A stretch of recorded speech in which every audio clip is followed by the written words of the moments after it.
ស្រឡាញ់ស្ទើរស្លាប់ស្ទើររួ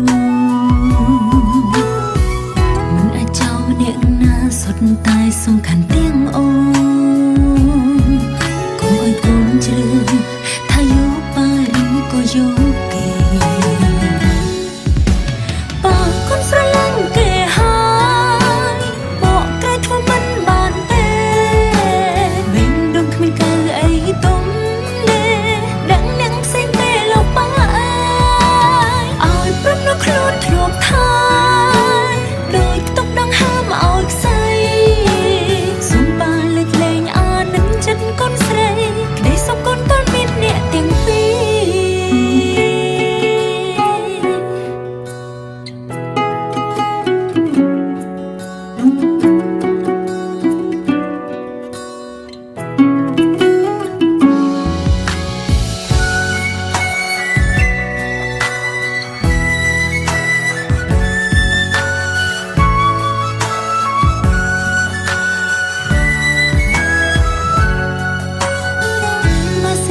ជាគុណវិញvàនឹងដឹងថាឈឺប៉ុណ្ណា